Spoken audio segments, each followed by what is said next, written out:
अस्सलाम वालेकुम रहमतुल्लाहि व बरकातहू। मेरा नाम साबिरा खान है और मैं डाकिया रोड में रहती हूँ, मझगाँव, बम्बई नंबर 10 में। मैं 26/11 की विक्टिम हूँ। मैंने आज एक चैनल बनाई हूँ इंडिया साबिरा खान के नाम से। 26/11 के दिन मेरे साथ जो हुआ था, मैं उस पर अपना एक स्टोरी है जो सबके सामने लाना चाहती हूँ कि मेरे साथ हुआ क्या था। आप लोग भी सुनेंगे, समझेंगे तो आप भी सहम जाएंगे कि हाँ, इस महिला को सच इंसाफ की दरकार है, इंसाफ नहीं हुआ है। सबसे पहले तो मैं ये कहूँगी कि 26/11 आतंकी हमले ने मुझे ज़ख्म दिया है, दूसरा मुझे सरकार ने दिया है। उस दिन मेरे साथ हुआ क्या था, आप जाने समझने की कोशिश कीजिए कि साबिरा के साथ में हुआ क्या था। आज 12 साल हो गया है। उस दिन हमेशा की तरह मैं घर से निकली ट्यूशन पढ़ाने के लिए। जब मैं ट्यूशन पढ़ा के वापस घर को लौटी तो सामने एक टैक्सी आया, उसमें मुझे बैठना था और उस टैक्सी में 2 महिला थी। जैसे महिला पैसेंजर बाहर निकली, मैं टैक्सी के सामने ड्राइवर से सौदा करी कि मैं और बैठने की। जैसे मैंने दरवाज़ा खोली, इतने में इतना ज़ोरदार धमाका हो गया कि वहाँ आग लग गई। आग के शोले में से उठा के मुझे 20 फुट दूर फेंक दिया। वहाँ जो ड्राइवर था उसका चिथड़ा हो गया, उसका एक टांग तो रेलवे पट्टी के पास गया, 4थे मंजिल बिल्डिंग के ऊपर गया, और वो जो महिला बाहर निकली वो भी जगह पे चिथड़ा हो गई। वहाँ सब कुछ अफरा तफरी धुआं के आहोश में था। मैं वहाँ रोड पे गिर गई, चीख रही, चिल्ला रही, कोई आगे आए मुझे बचाए, लेकिन उस काली रात में कोई किसी को बचा नहीं रहा था। जब मेरा लड़का भी ज़ख्मी हुआ था, मेरा लड़का इस्तेहानी के लोगों ने वहाँ जब देखा कि एक महिला पड़ी चिल्ला रही है, चीख रही है, तो सब इस्तेहानिया के लोगों ने मेरे बच्चा वहाँ आया और मुझे उठाए और मैं एक मंदिर था गेट के पास, वहाँ मंदिर पे लेकर आए रखे और थोड़ा सा टैक्सी के साधन से मुझे जब मुझे होश आया तो मुझे अपने आप को जय हॉस्पिटल में पाई। जय हॉस्पिटल में मुझे बहुत लापरवाही डॉक्टरों ने किया। जब सबसे पहला पेशेंट मैं वहाँ पर पहुँची तो मुझे क्या किए, उन्होंने डॉक्टरों ने मुझे एक पर्दा लगा के सफ़ेद कपड़े के बेड पे लटा दिए और मेरी सांसें चल रही थी। उनको लगा कि कहाँ पे मतलब ब्लास्ट हुआ है, कहाँ ऐसा हुआ है, और मेरी सांसें चल रही थी, लेकिन उनको लगा कि ये मर गई है। ऐसा सफ़ेद कपड़े से मुझे बाहर कर दिए।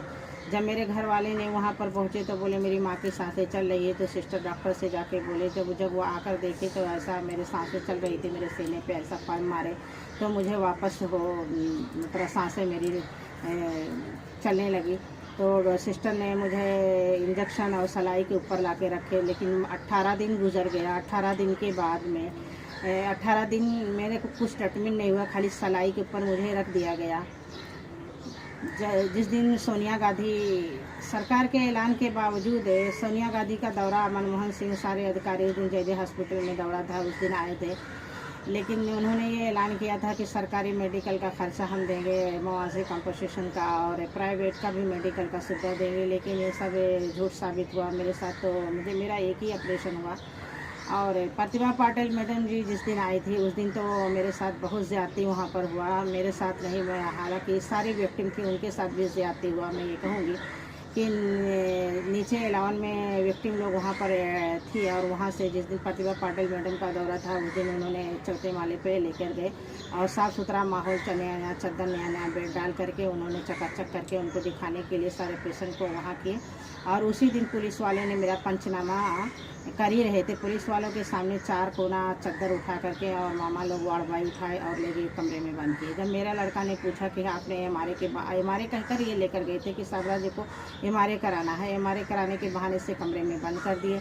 जब मेरा लड़का ने वहाँ बोला, चीख चिल्लाया कि भाई ये क्या हो रहा है, तो उसी दिन सिक्योरिटी इतना हाई टाइट थी कि वहाँ एसडीएम से शिकायत करने के लिए, लेकिन वहाँ सिक्योरिटी टाइट होने की वजह से वहाँ नहीं जाने दिए।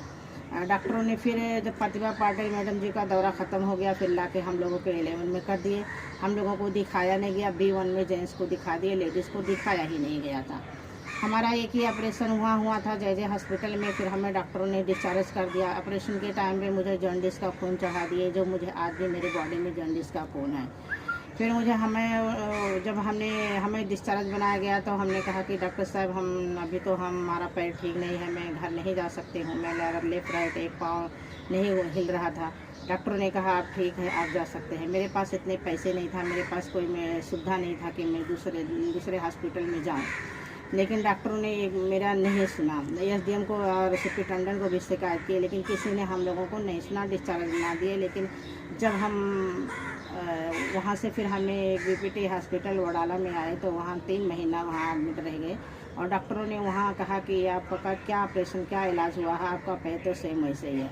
फिर हमने वडाला हॉस्पिटल में कोई न्यूरोलो सर्जन डॉक्टर की ज़रूरत थी, लेकिन वहाँ पर नहीं थे। फिर हमने वहाँ सैफी हॉस्पिटल में गए। सैफी हॉस्पिटल में मेरा इतना जॉन्डिस ज़्यादा चढ़ा दिए थे कि हमें वहाँ पता चला गया। वहाँ के डॉक्टरों ने कहा कि आपको जॉन्डिस इतना ज़्यादा हो गया है कि ऑपरेशन नहीं होगा। फिर वहाँ से हमें जॉय हॉस्पिटल में ट्रांसफ़र किया गया। हमने जॉय हॉस्पिटल में अपना जॉन्डिस के लिए एडमिट हुए। हमें 10 दिन करीब हमने एडमिट वहाँ पर थे और जॉन्डिस तो ख़त्म नहीं हुआ, लेकिन क्या नाम है कुछ पॉइंट गया। फिर उसके बाद में हमें सैफी के लिए रवाना किया गया। फिर हमने 2 ऑपरेशन ऐसा हमें मिला के सैफी में हुआ। मेरा कुल मिला करके 6 ऑपरेशन हुआ है। और प्लीज़ प्लीज़ प्लीज़ हमारे वीडियो को ज़्यादा से ज़्यादा लाइक शेयर सब्सक्राइब करना ना भूलिए। Thank you.